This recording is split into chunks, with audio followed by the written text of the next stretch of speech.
Добрый день, уважаемые коллеги. Мы начинаем сегодня наш вебинар, посвященный участию в конкурсе «Вариативные формы дошкольного образования», если мы сокращенно так его назовем.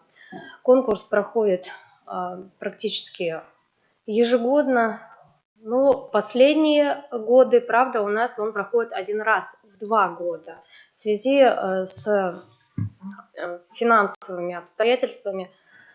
Но, тем не менее, конкурс у нас продолжает набирать свои обороты, и вариативные формы дошкольного образования в Республике Коми тоже продолжают наращивать свои объемы. Поэтому мы надеемся, что в этом году участников будет у нас больше, чем в предыдущие годы. Целевая аудитория у нас по-прежнему остается такая же, но в отличие, наверное, от других конкурсов, в данном конкурсе могут принимать участие и индивидуальные предприниматели, которые оказывают услуги по уходу, присмотру за детьми дошкольного возраста, либо образовательные услуги. Мы приглашаем к участию всех и руководителей организаций, которые оказывают данные услуги детям дошкольного возраста, и индивидуальным предпринимателям, педагогическим коллективам, любым, в общем-то, лицам, которые оказывают данные услуги. Напоминаем, что к вариативным и альтернативным формам дошкольного образования у нас относится достаточно большое число, большой спектр форм.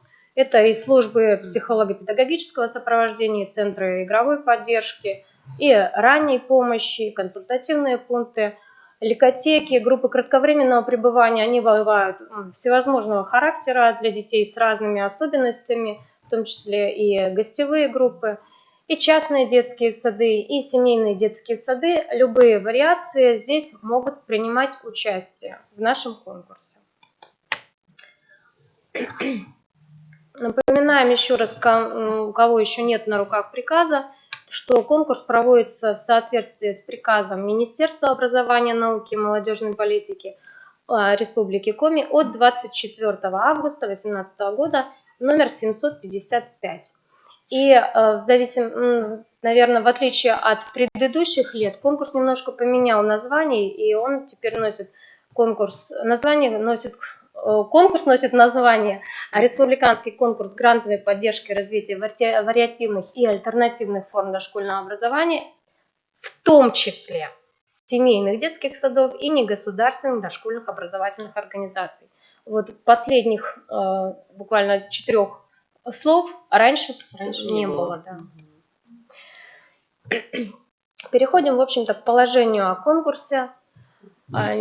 Не секрет уже, что конкурс проводится первоначально министерством, и к министерству подключаются некоторые организации.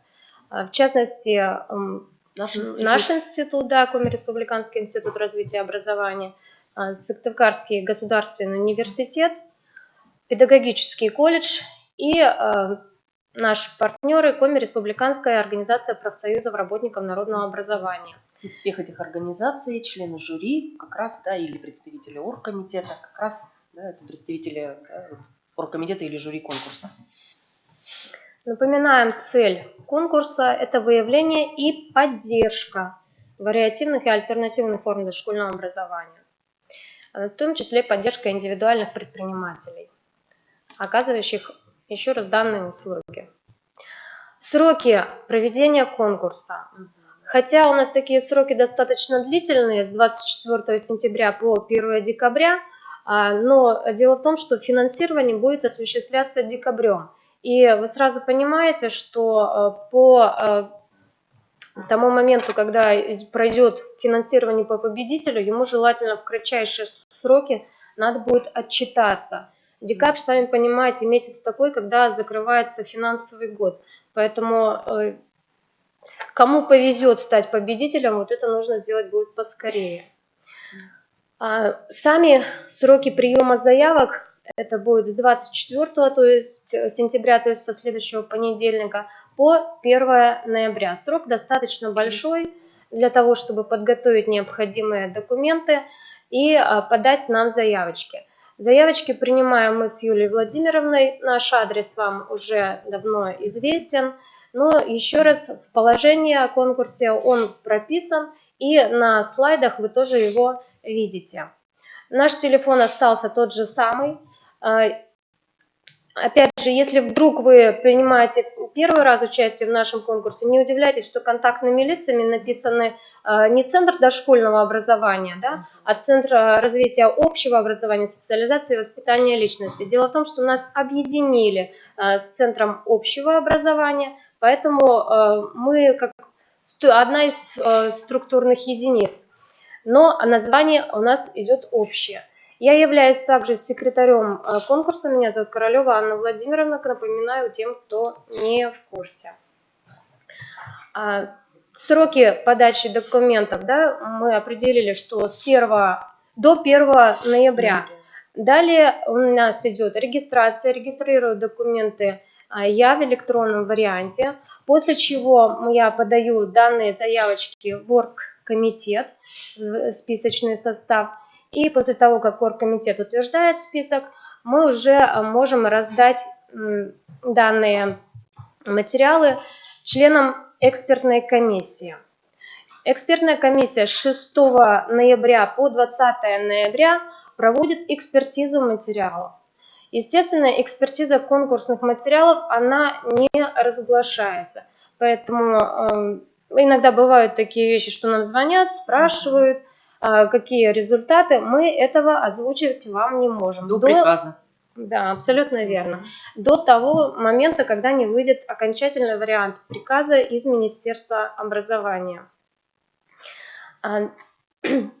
После того, как экспертная комиссия провела свою экспертизу, они определили победителя. Материалы передаются в Министерство образования. Министерство еще раз просматривает, насколько правильно принято решение членами жюри, и после этого выводит уже свой вердикт. Окончательное решение министерство принимает 1 декабря, но приказ может быть готов позднее, поэтому не удивляйтесь, если на 1 декабря вы еще не знаете о том, кто вы, участник или победитель конкурса. Давайте. Так, вот обратите, пожалуйста, коллеги, внимание, да, еще раз, да, вот мы сейчас уточним, пункт 3.1, в конкурсе могут принять участие индивидуальные предприниматели, о которых вот мы уже говорили ранее, оказывающие услуги населению по присмотру и уходу за детьми дошкольного возраста, либо какие-то образовательные услуги. Автономные некоммерческие организации, негосударственные и частные организации, осуществляющие деятельность по оказанию услуг дошкольного образования. И образовательные организации, использующие вариативные формы дошкольного образования, группы кратковременного пребывания, семейные дошкольные группы, центры игровой поддержки, консультативные пункты и другие вариативные формы, да, для детей, не посещающих, например, да, дошкольно-образовательные организации. Значит, оргкомитет, да, ну, мы здесь уже сказали, да, что 3, да, образовательных учреждения, да, такие как КРИРО, СГУ имени Петерима Сорокина, да, и педколледж, педагогический колледж, наш, да, гуманитарно-педагогический Немножко я вас прерву, да. В оргкомитет СГУ не входит, оно входит в состав членов жюри. В состав жюри, да, прошу прощения. Так, и чем же у нас занимается конкретно оргкомитет? Да, осуществляет подготовку и проведение, размещает объявление о проведении конкурса, да, на сайте министерства, там вы тоже можете увидеть, да, всю информацию, либо на нашем сайте. Организует работу экспертной комиссии, осуществляет процедуру регистрации документов, утверждает критерии оценки материалов, организует распространение информации о проведении конкурса и принимает решение по утверждению победителя. Да, критерии оценки материалов, они все указаны в положении, поэтому они сразу автоматически приказом утверждаются. Так, дальше. Следующий. Да? Ну и кто входит в состав оргкомитета? Здесь мы вот видим, да, заместителя министра Якимову Наталью Владимировну, Казакову Татьяну Николаевну, ректора нашего института Китайгородскую Галину Владимировну, Габову Марину Анатольевну, Герасимову Марину Петровну, которая сейчас является исполняющей обязанности директора, да, педколледжа гуманитарно-педагогического имени Куратова. Иванов Михаил Юрьевич, это председатель Коми Республиканской организации профсоюзов работников образования.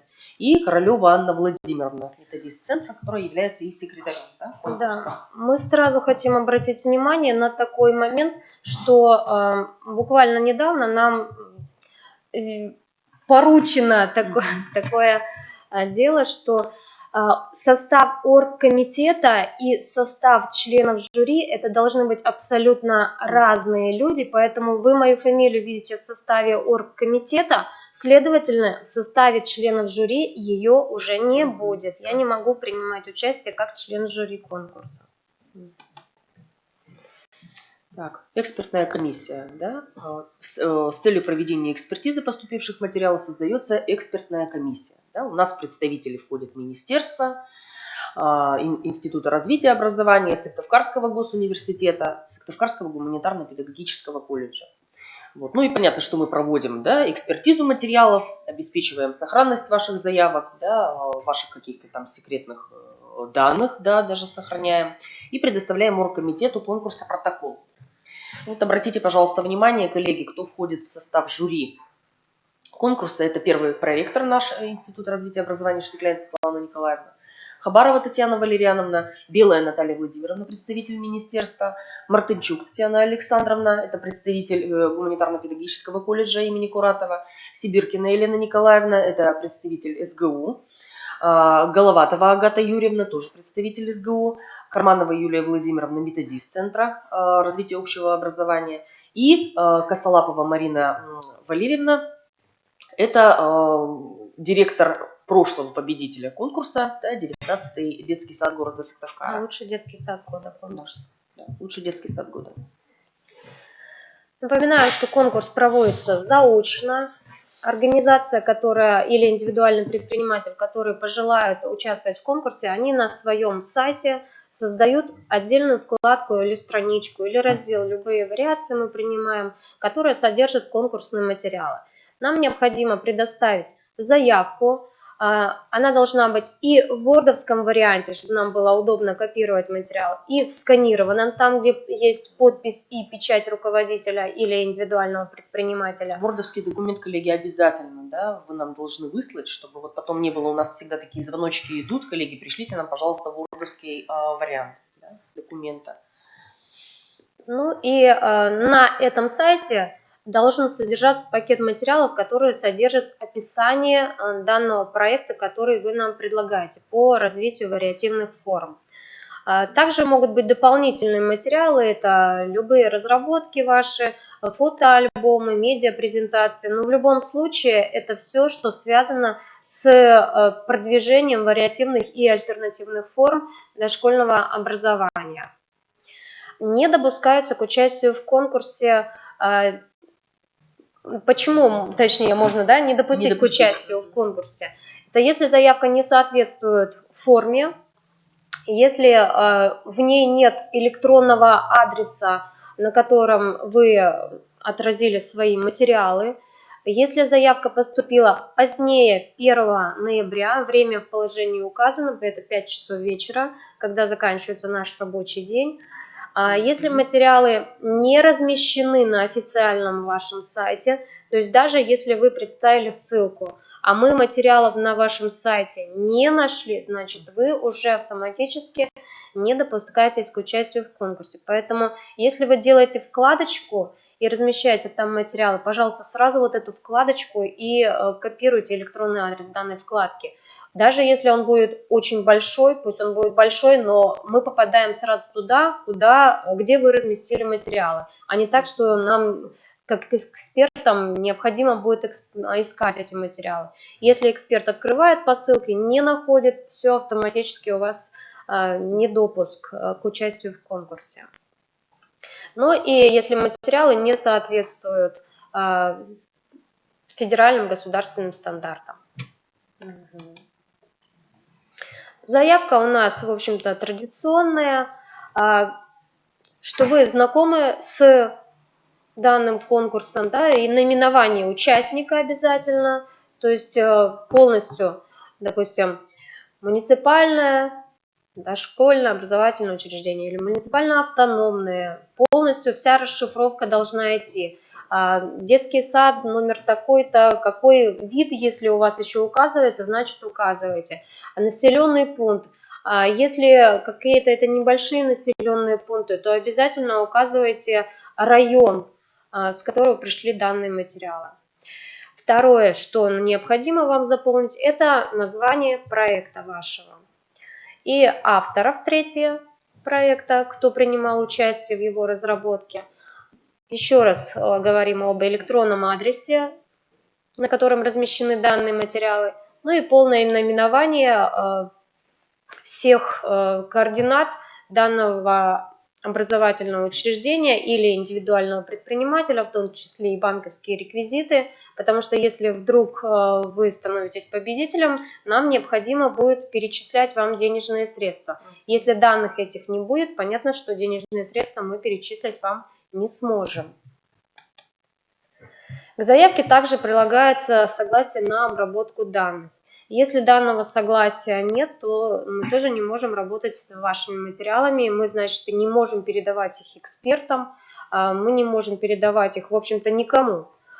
И оргкомитету тоже. Поэтому обязательно согласие подписывайте. То есть вы согласны на то, чтобы ваши данные передавались экспертам, ваши данные передавались оргкомитету и, в общем-то, даже были внесены в приказ. Потому что без этого мы даже в приказ не можем их вносить. Да, вот очень важный, коллеги, пункт 6.4. Да, мы просим особенно, да, обратить на этот пункт положения внимание. Какие критерии, да, у нас есть. Экспертиза по критериям определенным ведется. И вот обратите внимание, значит, они у нас даже здесь выделены. Актуальность вашего проекта. Да, в чем именно актуализация состоит выбранного вами направления. Новизна авторской идеи, присутствует она или не присутствует. Очень часто задают педагоги вопросы именно по этому пункту, да, потому что для одного детского сада выбранное направление является сверхновым, для другого детского сада это форма или это направление уже давным-давно изучено и, возможно, даже забыто. Да? То есть вот здесь, вот, если вы считаете действительно это новизной, конечно, здесь обоснование нужно будет очень-очень четко, да, представить. Да, и новизна, наверное, может быть даже указать, для кого новизна. Да, То есть для верно. детского сада, для конкретных педагогов, для конкретных детей. Для вашего района, может быть для республики, а может в целом для Российской Федерации. Поэтому здесь, конечно, уровень будет важен. Дальше. Влияние проекта на развитие образовательной среды и обеспечение современных условий. Вот это, вот, наверное, коллеги, пункт один из самых важных на сегодняшний день, потому что вы все прекрасно знаете, что развитие образовательной среды, да, как она влияет на развитие детей, да, на процесс вообще образования в целом в детском саду. Вот на этот пункт, пожалуйста, уделите особое внимание. То есть как ваш проект, который вы представляете, ваше выбранное направление, связано с развитием образовательной среды. Разработанность материалов, логичность, полнота, корректность подачи информации, да, чтобы это была система, логичная система, да, соответствие ожидаемых предполагаемых результатов цели проекта. Возможность трансляции, да, то есть это транслируемость, да, насколько другим учреждениям, другим районам, другим городам будет возможно, например, потом при трансляции передать вот эту вот вашу идею и внедрить ее, да, в свою практику. Также вовлечение в реализацию проекта активных участников, детей, родителей, социальных партнеров, СМИ, общественных и других организаций. Да, вот этот вот пункт тут очень хорошо тоже прописывается. Да? Кого вы привлекаете, если это родители, как вы с ними сотрудничали в данном направлении. И прилагаются какие-то материалы, подтверждающие всегда. Да? 5. 6.5, да, пункт. Оценивание конкурсных материалов по каждому критерию проходит по 4-бальной шкале, где 0 это критерий отсутствует, 1 балл критерий представлен эпизодически, 2 балла критерий представлен частично, не совсем полно, да, и 3 балла критерий представлен полностью, да, то есть это объективное описание идет полное. Еще раз хочу напомнить о том, что вот когда мы говорили о приеме заявок, там был такой пункт, что необходим пакет материалов, в которых содержится описание проекта. Просто табличные варианты они никому не интересны. То есть здесь сразу выпадает пункт возможность трансляции. Постарайтесь максимально описать литературным языком свой проект, потому что чисто схематические изображения, их никак нельзя использовать ни для статей, ни для дальнейшего использования. И сложно объяснить просто схематические изображения другим людям. Поэтому вот здесь как-то еще раз зацепитесь, хотя вот так вот в 6.4 этого не написано, да, описание проекта, просто говорится проект. А вот в 6.2 там открытым текстом говорится об описании проекта. Иногда детский сад присылает папку большую, в нее вложено и наполнено все, что только вот можно, все, что детский сад нашел вот на данный момент, да, он все постарался в нее впихнуть. А в итоге получается, что никакой логики, да, и никакого, скажем так, объемного какого-то описания, да, действительно, и с целями, да, и с возможностью транслирования, да, с новизной, оно не представлено. Да, и кажется, что материалы, они все как-то разрозненные, да. и систематичности, конечно, уже тогда не наблюдается. И сразу пункт разработанность материалов, хоть и много представлено, но он пойдет по нулям. Ну или в крайнем случае 1 балл. Тут у нас добавился такой интересный пункт 6.6. Документы участника рассматриваются не менее 3 экспертами. Но, как правило, у нас вот в дошкольной сфере все материалы рассматриваются всеми экспертами. Но исключение составляет, если вдруг эксперт уехал куда-то там или в командировку, или заболел, да, без возможности выхода в интернет, либо на больничный вышел. В таком случае только. А так обычно все эксперты принимают участие. Такие случаи у нас бывали, когда и в командировки уезжали, и по каким-то личным, например, причинам. Но вы можете не сомневаться, что меньше 3 экспертов никогда ваши материалы рассматривать не будут. Материалы, предоставляющиеся на конкурс, они не рецензируются, участнику не возвращаются. Ну, понятно, что не возвращаются, потому что вы нам присылаете только заявку с электронным адресом, на котором, мы потом по данному электронному адресу заходим и ваши материалы уже все видим. Экспертам так тоже проще, не нужно перекидывать себе большие объемы. И в любой точке доступа, если они в состоянии, здоровы, то они могут посмотреть ваши материалы. Все расходы, связанные с пересыланием нам каких-то материалов, они тут, конечно, указаны, что вы несете за них ответственность, но, как правило, это расходы какие? Они только связаны с тем, чтобы было наличие электричества и электронная почта, потому что все материалы вы нам присылаете на электронную почту. Апелляция по данному конкурсу не принимается, но это практически по всем нашим конкурсам именно таким образом происходит. И еще вот по поводу материалов, коллеги, хотелось бы дополнить.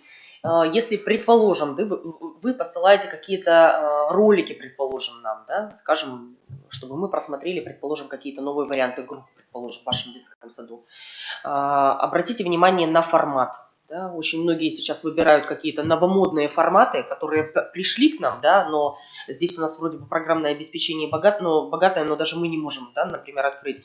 Постарайтесь, если, предположим, у вас там какая-то программа, может быть, прислать в 2 вариантах, чтобы точно ваш ролик был открыт, или ваша презентация была открыта. Еще раз, Юлия Владимировна, нам присылать не надо, вы размещаете на своем сайте. Ну, если кто-то вдруг захочет прислать, конкретно, может быть, на своем сайте. По Яндекс.Диску, предположим, или в облаке.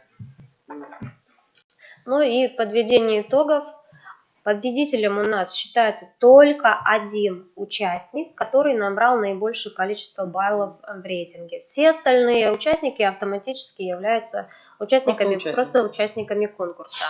В течение 5 дней после утверждения итогов министерство разрабатывает приказ, и после этого, когда приказ приходит к нам, мы размещаем его уже на нашем сайте, где вы можете увидеть свои координаты. Напоминаем, что победитель конкурса отмечается дипломом победителя и денежным призом в размере 30 000 рублей. Участники награждаются просто сертификатом участника конкурса.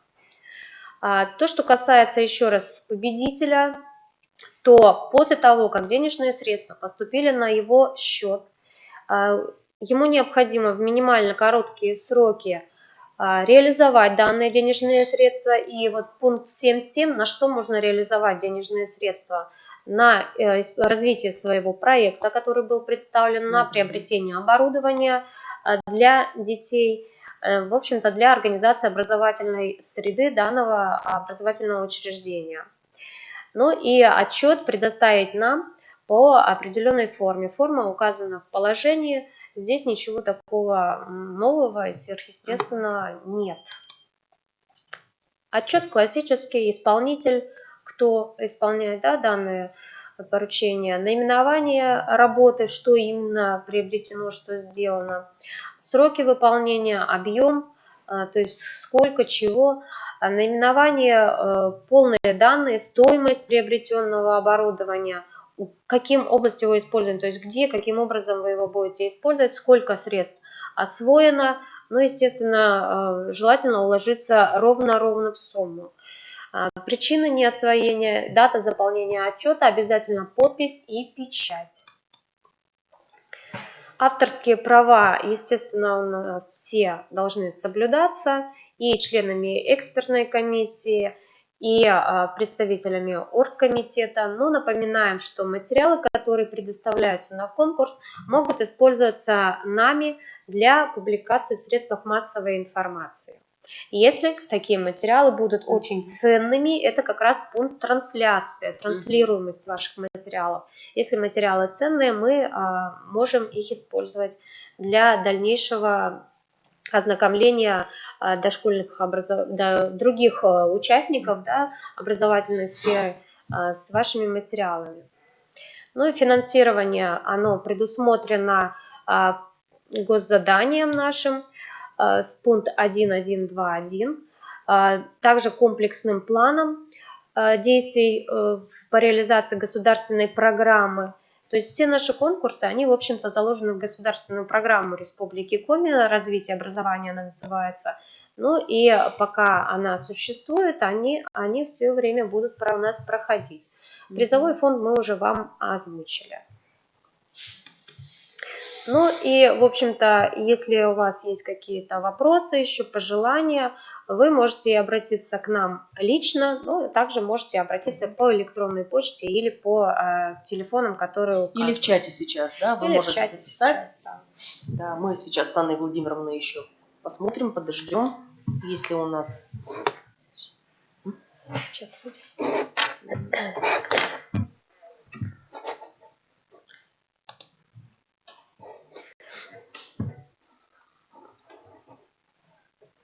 Так, зрителей 6.